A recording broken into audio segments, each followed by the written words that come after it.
Alright, what is going on, you lovely ladies and gentlemen of the world? You see where we are? Where we are.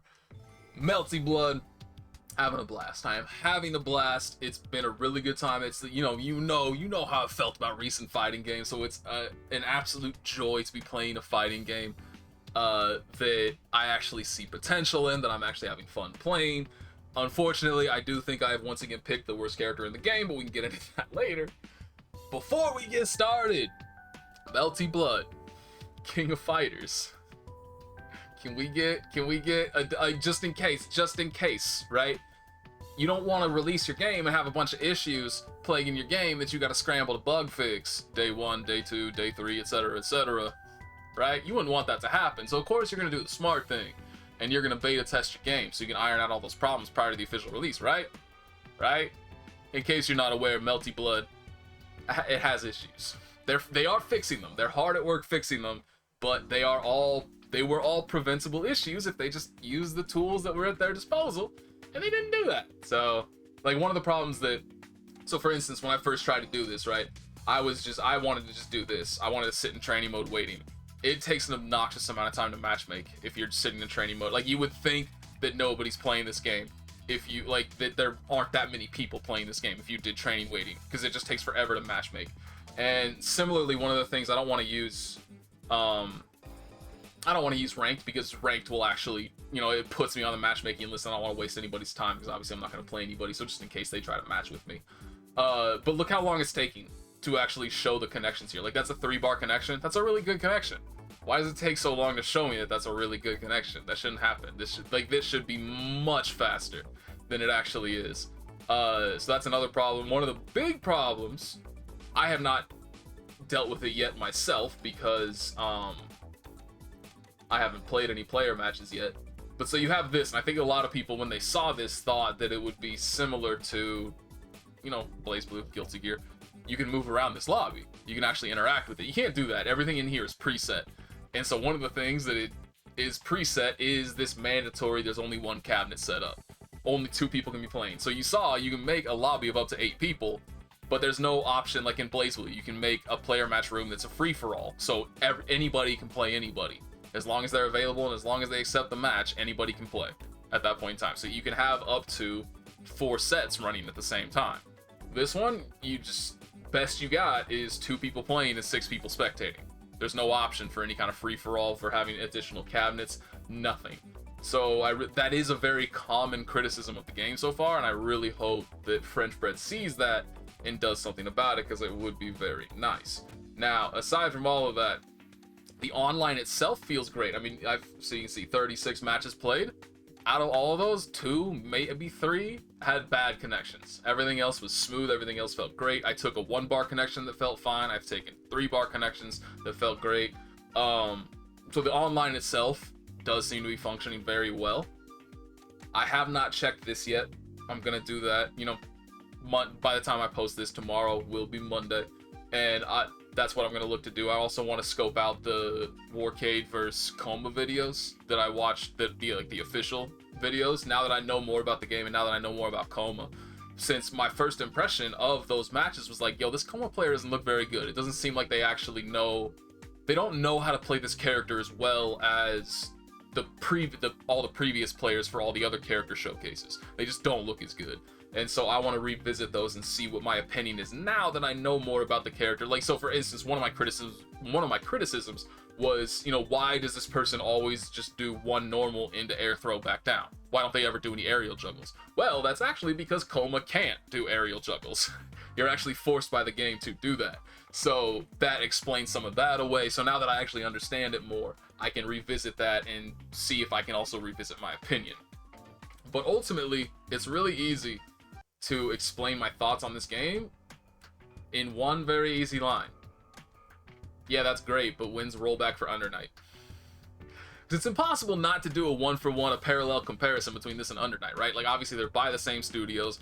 Under Night was made as a spiritual successor to Melty Blood in the first place, so a lot of the gameplay mechanics are derivative of Melty Blood. Both of these games are run in the same engine. You go into, not that, but I mean, yeah, the mission mode, the tutorial mode, they have the exact same UI.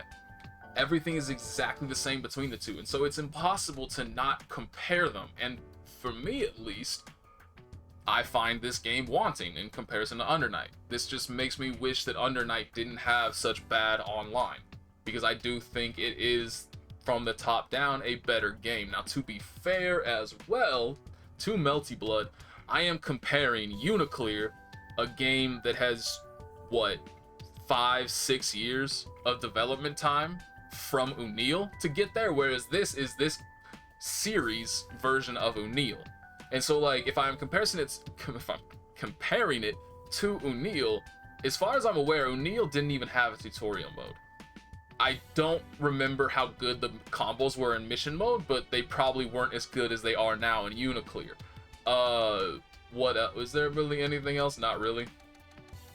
But so all of it, like the tutorial in Uniclear is amazing. It's one of the best tutorials in fighting games. I think Guilty Gear Xrd still has it beat ultimately, but it's still one of the best tutorials in fighting games, period. This one, not so much. This one's not that hot. It's really not that useful. The mission mode combos, definitely not that useful.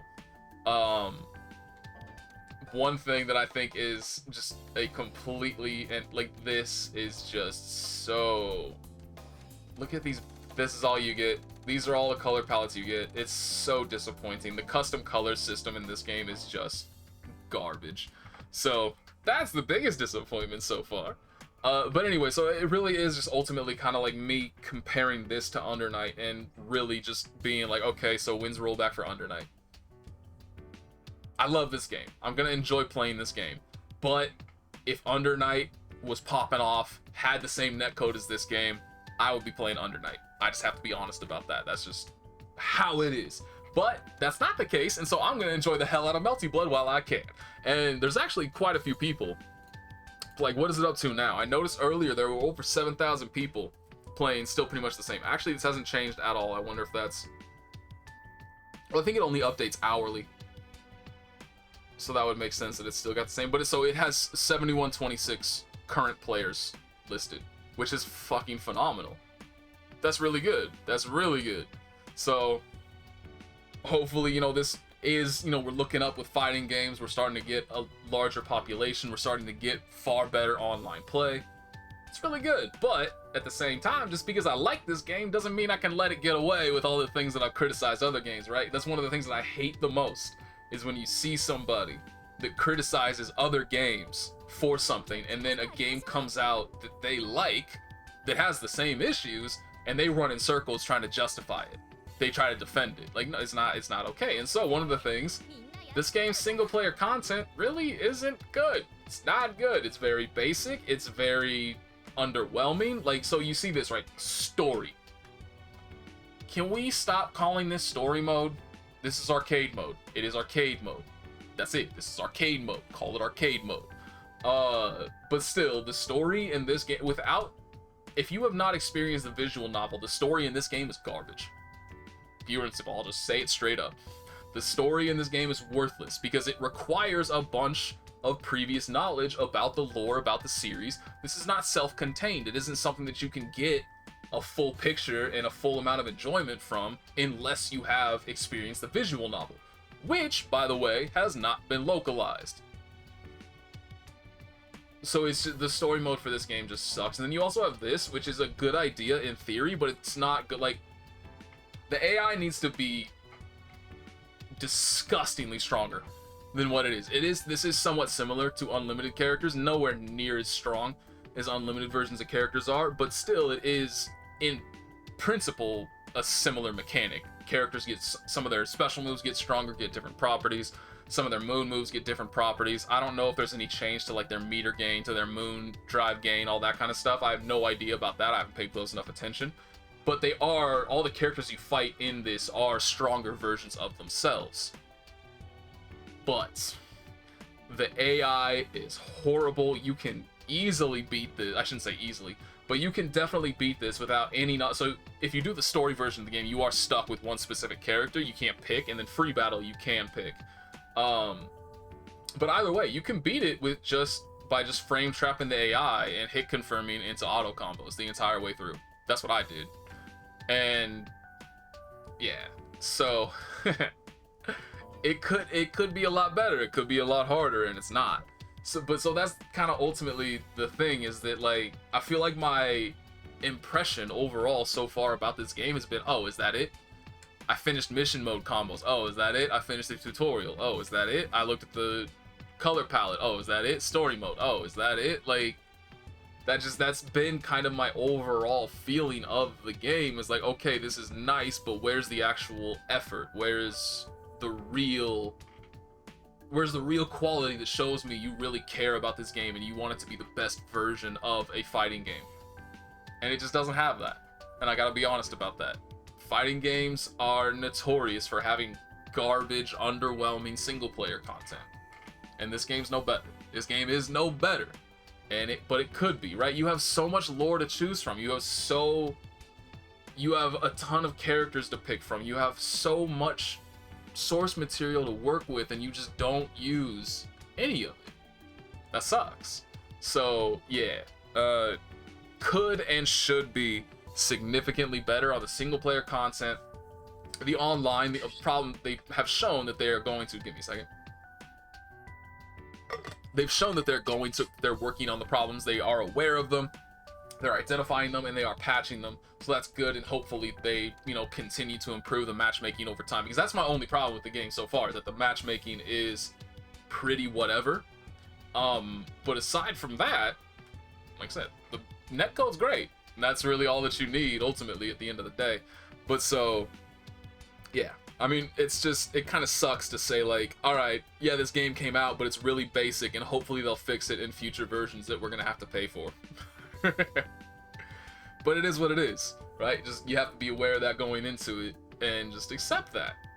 And it sucks that you do have to accept that, but what are you gonna do? So yeah, I'm having a blast. I'm having a lot of fun. It's the first fighting game in a long time that I do actually, like, genuinely want to play, that I want to learn, that I want to improve at, and that feels good. Feels good to have that feeling again. So I'm having an absolute blast with it, but there are plenty of identifiable weaknesses that really have it's not necessary for them to exist, right? So that's all. I'm having a good time. I'm having a damn good time. And hopefully that continues. It'll probably be even better now that I'm picking Vlav, because Coma just, whew. Everything about Coma so far just doesn't, like, there's nothing about Coma that I've done so far that feels, like, genuinely good. Which sucks to say. I hope I'm wrong about the character. I hope that he winds up being an absolute monster.